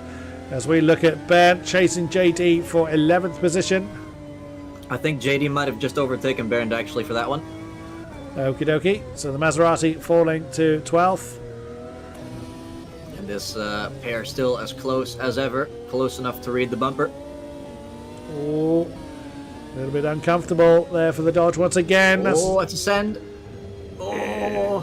A bit of a nudge there from the Lamborghini. A little bit. That push to pass. Yeah, a bit rude, I thought, but can the Lamborghini capitalize on it? Oh, that's a very late break there for Trouble. He's trying to get one over on the Falcon-coloured Lamborghini, still side by side. That's going to give the inside for the next couple of corners for Trouble, and he does hold it. So Exodus having to rethink their strategy. As we briefly looked at Ben. Oh, there's Jedlin staring at the back of the Maserati. Oh, Corvette just banzais the inside of Jacarepagua. And Bernd either left the door open or didn't have anything to fight back with. A relatively easy pass for Jedlin. We only have 7 laps remaining. Yeah, it's been absolutely insane. There's constant battles to switch to back and forth, so we haven't even really had any time to analyze the gaps in the front. Currently, Gillish still leading this race on now lap 29, 8.5 seconds ahead of Ricky. Keza does not have an answer to their pace, still 14 seconds behind. Eddie, same story for him, a good 9 seconds behind Keza, so at the podium looking very stagnant at the moment. Cuckoo defending P5 from Warlord, and yeah, it's quite a gap between 4th and 5th, so I think they're all set in front. Exus keeps making his own life more difficult. He keeps going a little too early to the apex and then compromising his exit. Mats, though, he's been one of the fastest cars on track for a while. He's on the back of JD's now. So the Astons doing battle. Who's going to win out on this one? Well, you would think that Mats has the pace advantage. There's the Lamborghini Dodge, Lamborghini Corvette argument we've been watching for a while. It's going through the shot, but Matt, I keep saying Matt is pressing on and seeing what he can do. Yeah, let's maybe take a quick look as we go on board at his fastest lap. He's currently down in 13th. Fastest lap was a 1:44.3. That is seconds faster than most other drivers on the grid, and I don't even see anyone else in the 44s. I didn't actually see anybody in the 44s, but we'll take your word for that one. But yeah, I certainly didn't see anyone else able to achieve that. So very much a case of, oh, what it might have been, unless anybody else needs to do a splash and dash. It's not impossible, but most of the people have pitted towards the halfway stage, so it's unlikely that anybody needs to play Russian roulette with their fuel tank, but nothing is impossible.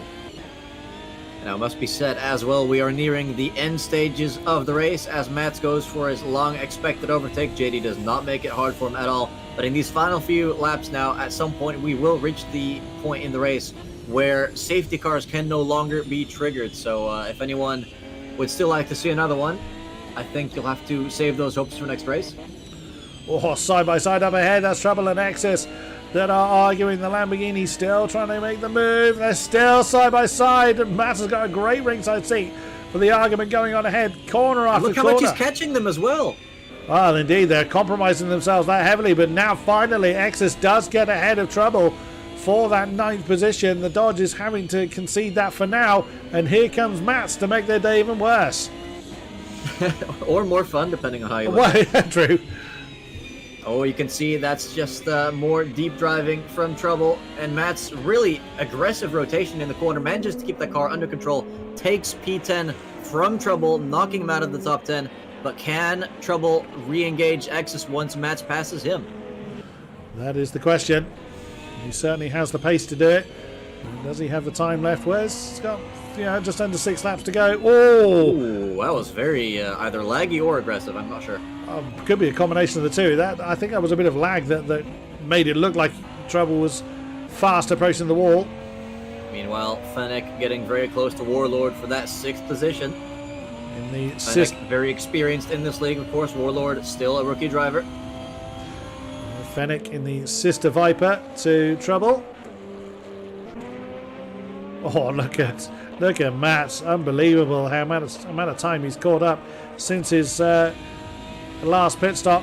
Now in the slipstream of the Lamborghini. Well, that's either going defensive. Well, as is his right. He's perfectly entitled to that is for on-track position, but good luck trying to defend against Matt, quite frankly. The Lamborghini has the inside line, but the Aston's got them. But look at that! Around the outside, actually getting a bit more pace. And the Lambo's off! I think Matt has had trouble as well! Oh my word!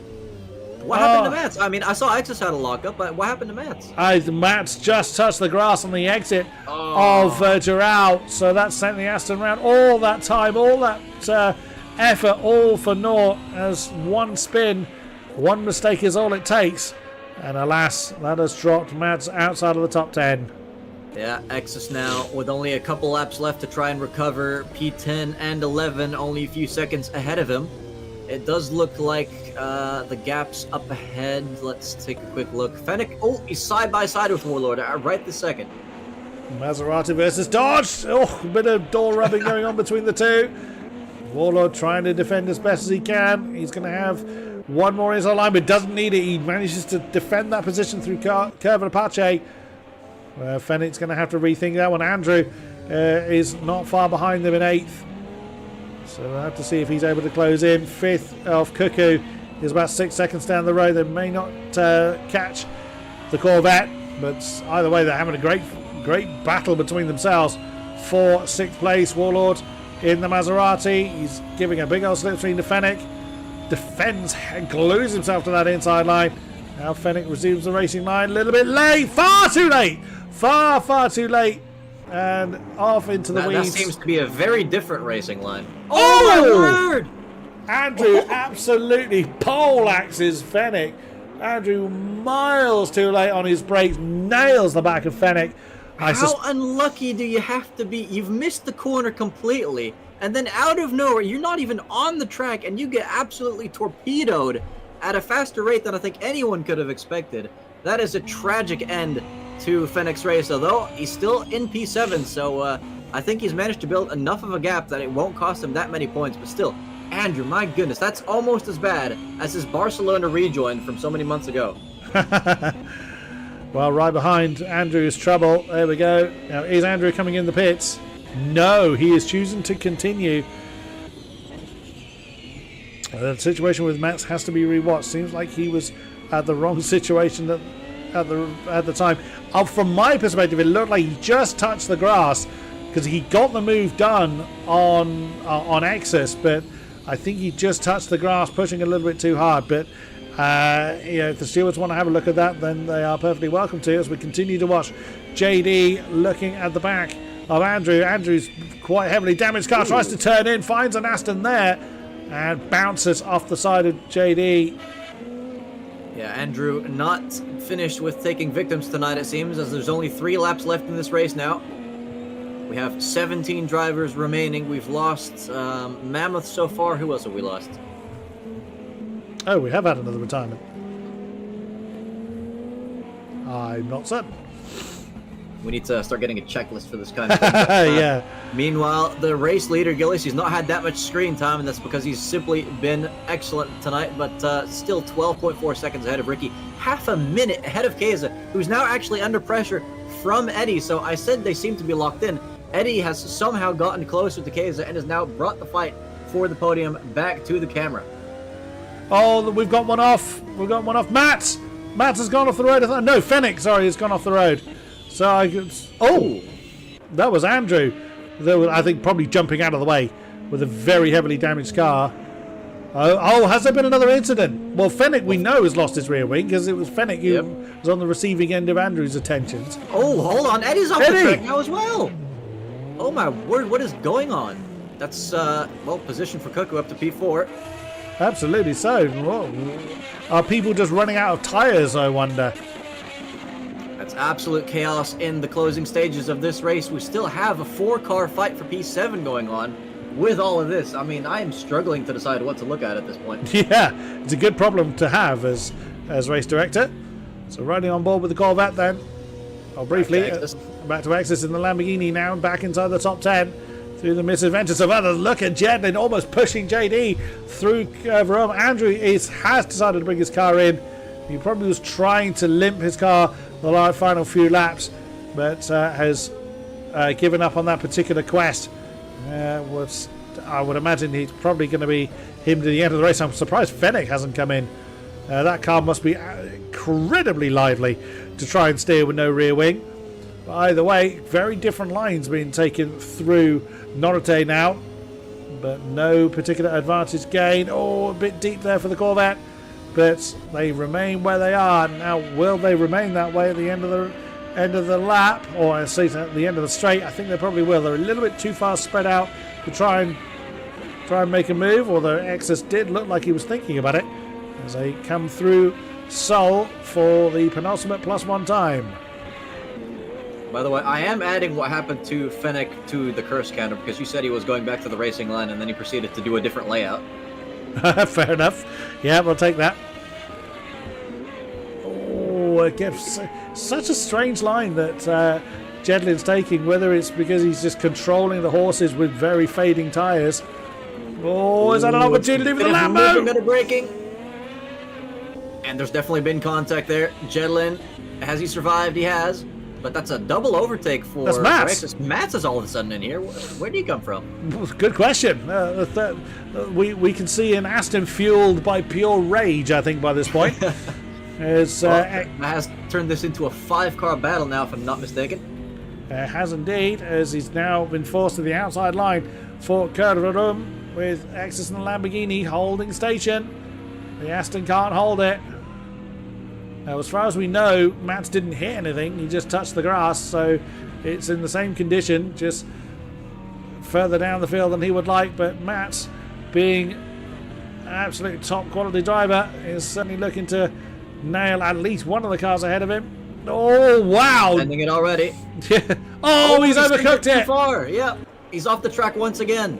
Mats in the grass manages to save it from spinning, but that has cost him a shot at P10, though he could still regain it. There's 1 lap left to go for these guys. Meanwhile, the race leader now on the final lap, going through the first sector for the final time, 17 seconds ahead of anyone else. I think it's absolutely been Gillish's night tonight. Oh, 100%. Controlled the pace. Wasn't the very early pace setter, was right up there though, and has not made too many mistakes. Has a very, very sizable lead. Can pretty much just coast from there on. Unlike Exus, as we're looking at, the Lamborghini still staring at the back of JD. Jedlin right behind. Mats is still in there. He's only a couple of seconds back, but with marginal time left to do anything about his position. Unless there's an almighty coming together with these cars ahead. Oh, that looked like the Aston phased out of existence for a moment. Absolutely true, but look, just ahead, Trouble's gone wide, and he's lost time into the final quarter. No! Oh my word, what's Exus doing? Way too late, way too ambitious. You can put that on the commentator curse. I said that there would need to be a coming together for Mats to overtake them all, and that's exactly what's happened. And that would have been a safety car if we were not in the final lap of this race. So that is massively unfortunate. That many people flying off the track that late in the race. Yeah, that was way too desperate for Exus there. He was never going to make that step. But coming into the penultimate corner is our race leader, Gillish, in the Maserati. With still non-functioning cameras. Well then, what a race we've seen. So for your winner here in Jacarepagua is the Maserati of Gillish Holman. He takes the win. He's very happy about that. Is he going to throw it to the ball? Yes, he is. Traditional sim races finish. Oh, wonderful stuff. So, not much of his car left. Backwards over the line. That's one of the Scuderia cars that we can see. They're probably Arid, I suspect. Right next to him, Ricky is going to be coming home in second. There he is in the Anime Aston. And Ultimate Kaiser, well, he holds on to third, but we've got to move here from Mats. So Jedlin had actually gotten past Mats at some point because Mats had gone up to 7th. Ooh, that is close. Oh, that was trust that going over the nose of the Corvette like that. Cuckoo is going to come home in 4th position. As the camera quite rightly stays with this battle. I was keeping an eye on those coming over the line. Cuckoo is there. Warlord and Eddie are arguing for 5th position. There they are. So, yeah, again, don't know which car to look at. But over the line in 5th. Oh, no, I think there's a spin. I think Eddie's spun. Oh, in the final. Has he run out of fuel? Oh, no. Push him across the line. Will there be a good Samaritan? Oh my word, he's so close. Oh, Eddie must be gutted in sight of the line. Oh, and he's ghosted. I think he's retired from the race. So Mats gains 6th position of the death of the race. Jedlin 7th, Exus 8, Trouble 9th. And that JD. Is just an incredible way to finish the race. My word. Yeah, that will count as a retirement. Or at very least, it will count as 13th. I think as everyone 13th downwards were on, or 14 downwards were on the were a lap behind. Oh my goodness, drama in the literal meters to the line. This has been a crazy chaotic evening, but just real quick before you do the race rundown, who was the driver that you cursed in the final corner again? I wrote down that there was a curse, but I didn't catch who it was. I've already forgotten. Eddie. It was Eddie. I'll just do a. Wait, was it Eddie? Eddie ran out of fuel. So yeah, he's deemed as 13th. Wait, so that's a 7th curse then. Hold on. Because when we had that 4-car pileup in the final corner with a lap to go, I think you said you claimed a curse for that one as well. But I said that Matt would need a pileup ahead of him in order for him to gain the positions he did, which then happened as Exus was too deep into that corner. Okay, I'll write that one down as a curse for Matt's rivals, and then the final one said, gotcha. Yeah, wow. So Gillis Holman in the Maserati takes the win. Ricky second in the Aston, third Ultimate Kaiser in his Aston, fourth the lead Corvette of Cuckoo, fifth was Warlord in his Maserati, sixth was Matt's in the end. Considering his race, that was quite spectacular. There it is, a 44.3 his lap. That's the lap you were mentioning earlier there, Martin.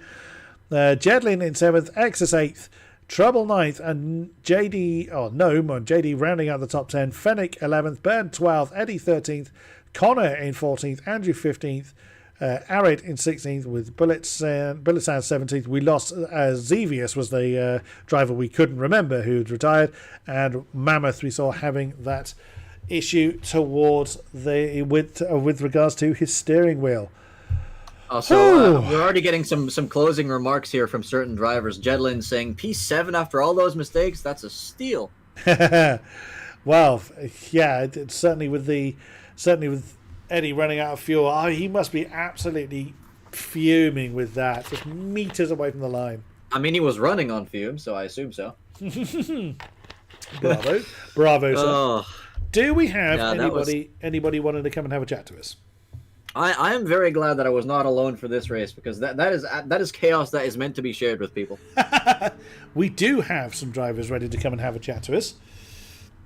All right. Looks like who's the... Well, I guess we can go ahead and bring in Keza, because he's the one that runs the whole shop. Go for it. I haven't seen any of the incidents. And yes, welcome, Keza. We commentators love interrupting a conversation. Perfect. Yeah, so Keza ended up in P3. It was a really eventful race. I mean, I think you're going to be quite shocked when you see some of the stuff on the stream later. But tell us how you ended up in P3.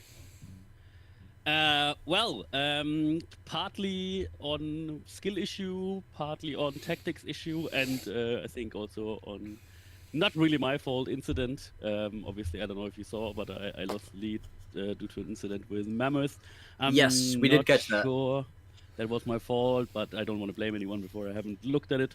Well, he did let you back through afterwards, so I think he also kind of realized that he gave you a bit of a tap in the rear. Yeah, absolutely. I mean, it's a sportsman-like gesture, but I obviously lost the lead regardless, so that kind of sucked. And then, I caught up to Ricky. I think he also spun, and then I made the tactical error of not calculating the self-safety cars into my pit stop, so I overfueled by like 15 liters or so, which is quite painful on these cars. So yeah, that's basically why the gap to Ricky was insanely high after the pit stops.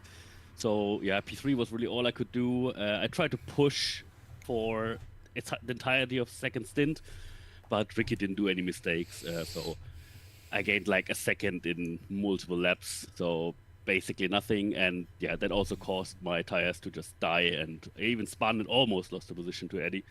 Who had so that's where that late fight came from. Okay. Now, I do want to ask about the safety cars. Now, we were starting to think that they might be a thing of legend and that they never actually happened before. How big was the shock in the server when we actually got 2 of them? Yeah, I mean, obviously I didn't see any of the incidents because at that point I was leading, so I had no idea what actually happened. But we also discussed it, like, because obviously when the cars are slow, you can talk a bit. I think that must have been the longest standing streak of no safety cars in this league. Because longer than a season, yeah. Yeah. We didn't have one for the entirety of the LMDHs. We didn't have one for the preseason here. I'm not sure when the last one was in the league before. So we really need to find an archivist for this kind of thing. Yeah, I think it must have been like 13 or 14 races almost at least since we had a safety car, and now we have two right away. Yeah, but I mean, obviously it made for some interesting stuff. I think Cuckoo definitely gained from it by having a shorter pit stop later on. But yeah, I mean, it had to happen at some point, so why not here? Now, Matt's once again having a bit of an issue, having to do an extra pit stop because of it. He recovered to P6. How much are you encouraged by your teammate's performance there? I mean, it's really nice that he got positions that late. Obviously, he's insanely fast. Actually, we had a little bit of conversation that he absolutely hates this track and he had no idea about setup, so I gave him mine, and all of a sudden he had pace. So maybe he was just going the completely wrong setup direction. And, you know, I gave him my setup, and that bastard is faster than me already. I mean, yeah. I mean, it's much. I don't know if you saw the fastest lap. It's like a second quicker than anybody else. Which probably also is due to that late pit stop. But regardless, the guy has pace, and I'm sure if he has a clean race, he will be on top. Yeah, I mean, we've seen Matt essentially be quick every season. The question is always how consistent is that going to be? And some seasons he's lost the title through no fault of his own. Other seasons he's very much simply found the limit too many times, which I think appeared to be the case again tonight. I'm not sure if we caught both times that he went off the track, but it's definitely been an eventful evening for him. Now, of course, we do have a lot of other people looking to be interviewed, so I'll hand the mic to Kodiak for one more question for you, Keza. Oh, I don't really have any further questions, Keza. It's well, I'm hoping I'm pronouncing it. I hope I remember to pronounce this correctly. Tollesonen, Herr Keza. Tollesonen. Oh wow, this is I didn't expect the German there. So, that was actually correct. Good. Also, let me just say a real quick word. Thank you so much for jumping in. We were really basically craving for a second commentator, as our other one is on a leave of absence essentially right now. I actually have met you before. I think it was in like Syndicate. Where it was indeed in Syndicate. Yeah. And I always really liked your commentary, like amazing commentary voice. Let that just being said. So yeah, thank you so much for doing this, and I will have a very good time looking to stream back. And yeah, other than that, I'll leave you to the other guys that are anxious to talk to you. And yeah, I hope you had a good time. I certainly did. Thank you very much, Ultimate Kaiser. For those wondering, I said good race in German. That was surprisingly long. Wow. Right. Classic German. All right, thank you guys, and have fun with the other interviews. Thank you very much. Next, we will be pulling in Ricky because we did. I think it was a request from Escher, but it's been since deleted. So I'll still pull Ricky in anyway. Okay. Welcome, Ricky. Congrats on a very, very strong P2. That was pace that was hard to beat. Yes, it was my first time on the podium. Congratulations. It was a very hard race, but the most positions I think was changed because of driver issues, and I only have one pass by Maserati in don't know which round, but it was into the last corner. I was better on the brakes, and this was my only position change, which I got fought for. Yeah, and I mean it was it ended up being somewhat lonely because you were out there so far ahead of most people, but I've unfortunately given you quite a few commentators' curses in the previous few rounds. I tried my best to not mention you too much tonight, and I mean, look what happened. I should just never talk about you, and then you'll just get win after podium after win. Who knows what'll happen? Either way, though, I've noticed when you first joined the league, you were somewhat in there in the midfield, and I'd say the last maybe 4 or 5 races, you've really picked up your pace. So what's changed? Yes, the LMDH races was not my favorite cars. I had issues to find a setup and trust issues with the car all over the season. But these cars, the GT1, are much better for me, and I get a feeling for work on the setup on the cars. It's getting better. Yeah, I think that's evident in the pace that we've seen. Now, you have the pace to win. I think consistency is what's going to unlock that. Are you expecting to get your first win this season? Ooh, my win is depends on my luck and the unlucky on the others, I think. Yes, maybe it is possible. Uh, this racetrack was, I think, the best racetrack for the Maseratis in this season. I think the Maserati is fast on the slower tracks. Yeah, only really one very long straight on this track, so definitely makes it a bit different from the other ones. Um, of the upcoming tracks this season, which one are you still looking forward to the most? Oh, I apologize. I don't know which was the I'll next quickly track. list them Yes, down yes. for you because I I think most people don't know the whole calendar. So the next one up is Hockenheim, then Virginia. Spa is going to be an endurance special. Silverstone is the next one. Penultimate round is Fontana, a road course, and then to finish off the season, it's Kailami. Yes, Spa is my favorite, absolutely. Hockenheim, it's the modern Hockenheim. It's not so my favorite, and the Great Britain Grand Prix, was it the new track or the old from the 90s? Ooh, that's a very good question. Actually, I'd have to ask Hayes about that. But well, actually, is he still in the other voice chat? Oh, you can actually ask him once you finish the interview. Yeah, nice. Yes, yes. Um, yeah, let me surprise from the tracks, and I hope my teammate is getting a little bit better.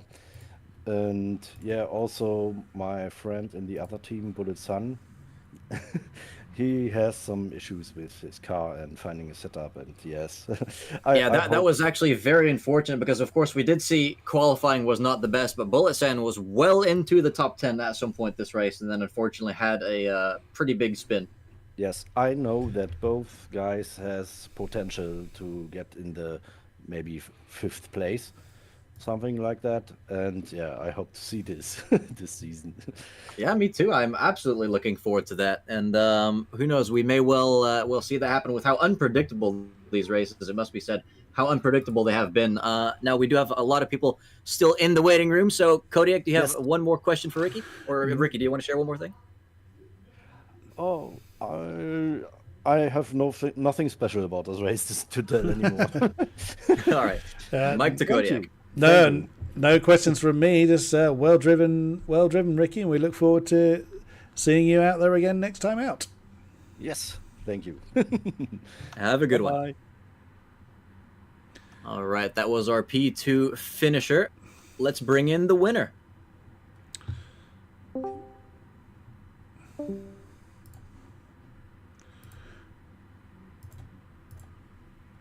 Hold on, I was busy moving Ricky to multiple Discord channels because I was being slightly incompetent there. But welcome, Gillish. Congrats on your win. That was quite the Thanks. distance that you put between yourself and the rest. Yeah, yeah. I didn't expect that.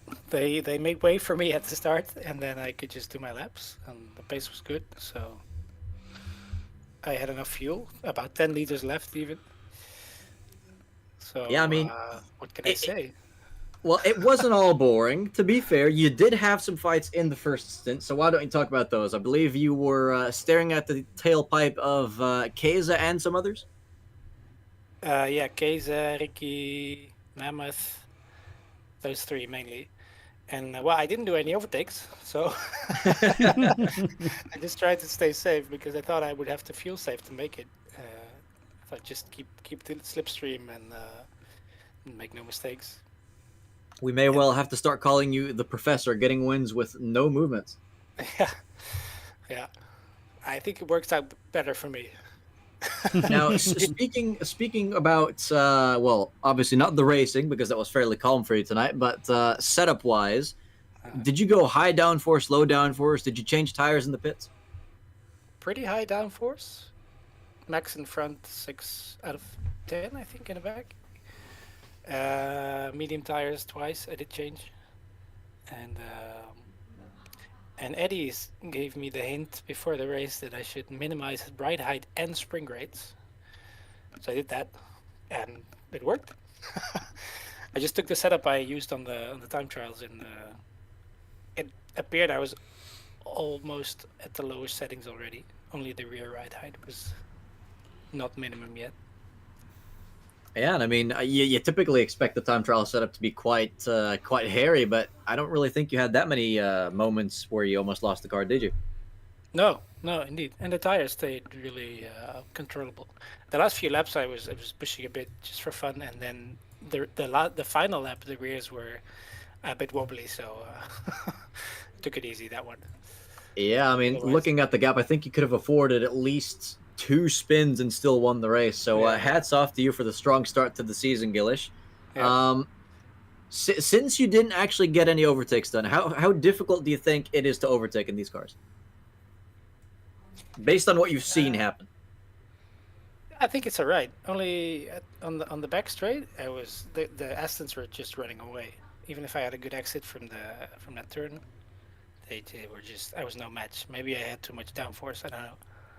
But yeah, we definitely saw plenty of action around the entire track, but especially the rocketing Aston down the straight. Of course, only one straight on this track, so the Aston might have some more advantages on other tracks this season. Speaking of which one are you currently looking forward to the least? I've changed up the question. Well, I would be looking forward the least to next week, but I'm on holiday, so it's all right. Oh, I see how it is. It's wet and it's Hockenheim. I guess it's the old Hockenheim, the long one, right? With the disastrous chicanes. We should probably start specifying that on the poster, because I've had that question many times now. Is it the long one? You'll have to ask Keza. I really don't know. Right. Yeah, it's not my favorite track. I really like the new one. But, well, that was actually the exact opposite that our previous interview we said. Yeah, it was. It was the other way around. To what Gillis said. Right. Yeah, I think many people think Old Hockenheim is like really legendary, and I guess it is. I just don't like driving it.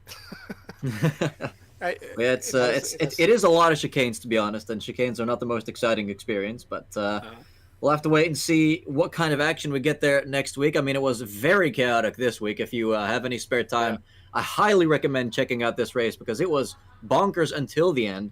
But unless Kodiak has any more questions, I'm going to have to congratulate you one more final time on the first points-paying victory of the season. And I hope you enjoyed the next rounds that are not Hockenheim. Only one question from me. What was it that prompted the choice of the Maserati? The cars in the class do all behave quite differently. So what swayed the decision to? I love the livery as well, by the way. What prompted the Maserati? Credits to Eddie for both the livery and the choice for the Maserati. I probably would have picked the Viper otherwise, but I just decided to go with the Maserati. He's Italian, so let's do it. I was wondering after the preseason races if I wanted to switch, because I felt like it was not the strong car on those tracks, but it was on this one apparently. Hopefully it stays that way. But I really enjoyed the Viper because it seems a bit more like you can throw it in. It's a bit more playful. Maserati is pretty planted, but it seems not the fastest in many ways. Well, I think you most definitely have the skills to make up for that, especially with the skill issues that we've seen from certain drivers tonight. But I'm sure you'll see a couple this season as well. So don't get on too high of a horse now. I'm sure I will. Yeah. No, it's been a pleasure watching you dominate this one, Gillish. I hope next time you dominate it slightly less, so we'll see more overtakes from you. But definitely no shortage of overtakes tonight. So we'll see you again for the next one. Cool. Thanks, guys. Have a good one. Thank you very much, Gillish. Do we want to kind of wrap it up here? Otherwise, we'll be interviewing longer than we were racing for. As most of the field have come in from ready for interview. I suppose I'll let you pick the final interviewee then. We have, oh goodness, that's like about 6 people. That's why I was thinking we might want to wrap it up. So I think we want to talk to Mammoth, I think, because it really was set for a podium spot, but I want to get his input on certainly on the battle he was having with Kaiser. Oh, sorry, I was busy moving. Oh, there he is. All right. Welcome, Mammoth. An unfortunate end hello. to your first points-paying race, but I must say that your battle in the first stint was thrilling to watch. Yeah, it was a lot of fun. I was quite surprised by how. I mean, we had the same car, but our lines were very different, and I think maybe the setup was completely different. So I was able to do those moves, but then I was Yeah, slow you seemed incredibly planted, taking slightly different lines from Case. Of course, that one tap you ended up letting him back through again. Can you tell Yeah. us what exactly, like, did the game minimize when you got an update, or did everything just stop working when your thing updated Oh itself? yeah, that moment. So I was just exiting the corner, and the car didn't shift. So I was like, okay, I'm gonna be in the second, and I'm already looking at the keyboard, trying to figure out how I can shift with the keyboard while also wearing a VR. And Oh, then I man. realized I couldn't steer. So then I just slammed on the brakes. I alt-tabbed and I tried to see what's happening. And then I'm alt-tabbing through open programs, and I see a beautiful Fanatec firmware update. Oh, And yeah, just bummed out because of this. I'm sure. yeah, and I mean, I'm sure there were lots of non-broadcastable words being sent at that point. Yeah, yeah. I was also holding myself back, and I was like, this is like force majeure. now, Happens. of course, as you say, that does indeed happen. Well, it is relatively rare for this to happen, but could happen to someone else this season as well. Now, we do still have the drop race system, if I'm not mistaken. So, provided that you're able to attend the next races this season, you could still come out on top of this with no points lost. Yeah. So, with that being said, I mean, your pace was tremendous. What position are you aiming for in the championship this season? I think I would love to have as a like team championship, we would love to have P2. So I don't know, drivers based on the quali laps. I don't know how they're so fast, but then in race I was pretty good. So if luck is on my side, maybe P3, P2. I don't know. Yeah, I wouldn't say that those are unrealistic expectations, and I'll say as well, I can very much identify with the I'm slow in qualifying but fast in the race feeling, because I was in fact setting faster laps in the race than I tended to put in qualifying back in Yeah. my league racing time. But yeah, that's a story for another time. Now, how much did you enjoy the fight until it went wrong? I mean, it was great. It was so much fun. Like, I normally have a problem with the Automobilista that I never trust the rear of the car. So Mhm. it's always like I can never risk these moves. And with this car, I didn't have that problem because it's very inherently understeery. So yeah, it was quite controlled except for that one moment. So when looking at all the other fights, it seems quite cool. Like everyone is pretty close and Yeah, I driving next to think. each other, and Oh yeah, absolutely. If you watch the stream back, you'll see that continued to the very last lap. I mean, we had a 4-car crash with 1 lap to go. Yeah. And then, did you actually see what happened to Eddie on the final corner? out of fuel. Yeah, out of fuel with like a stone's throw from the finish line. Yeah. So that was unfortunately no one able to push him across the line. Of course, this game does ghost you after you run out of fuel in the end. So that's very, very unfortunate for him. But no, I'm very much looking forward to seeing what you can do in the rest of this season. Now, we've asked we've asked a few drivers now what their favorite track is that's remaining on the calendar, what their least favorite track is that's remaining on the calendar. I'm going to ask you, which track do you wish was on the calendar that's not there? Ooh. Well, I wasn't such a big fan of this track. I think it's a bit weird. But there's this other Brazilian track that you go kind of down the hill in this also mountainous area. I have no idea what the name of the track is. Yeah, I don't know. I don't even know which tracks we are racing on. I have to take Yeah, a look. this game does have a lot of Brazilian tracks that I have also not memorized the names of. But if you ever find it, you could tell us in a future interview. Do you have any more questions for Mammoth, Kodiak? No, all done here. Just a great shame, Mammoth, but we're very much looking forward to speaking to you again. I have no doubt that we will see you in the podium interviews in the season to come. Yeah, thank you very much, and thank you for your voice as well. New voice. Great pleasure. You and Martin. Great pleasure. This was an absolutely wild one to commentate on, and I'm sure it will be to listen back on as well. So you've definitely got that to look forward to, and I'm looking forward to the rest of your season, Mammoth. Thank you very much for joining us. Wild indeed. It's in the name, exactly. It's in the name. So true. All right.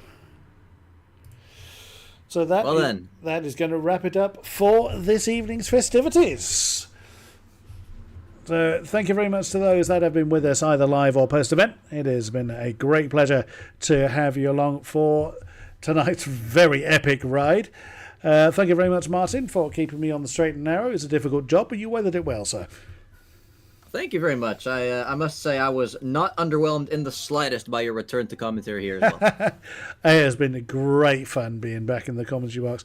Again, I need to polish up on some of my streaming techniques. I don't have fancy things like Stream Decks or what have you, so I will try and do better next time. But thank you very much to our drivers for putting on a great show, and very much looking forward to the rest of the season.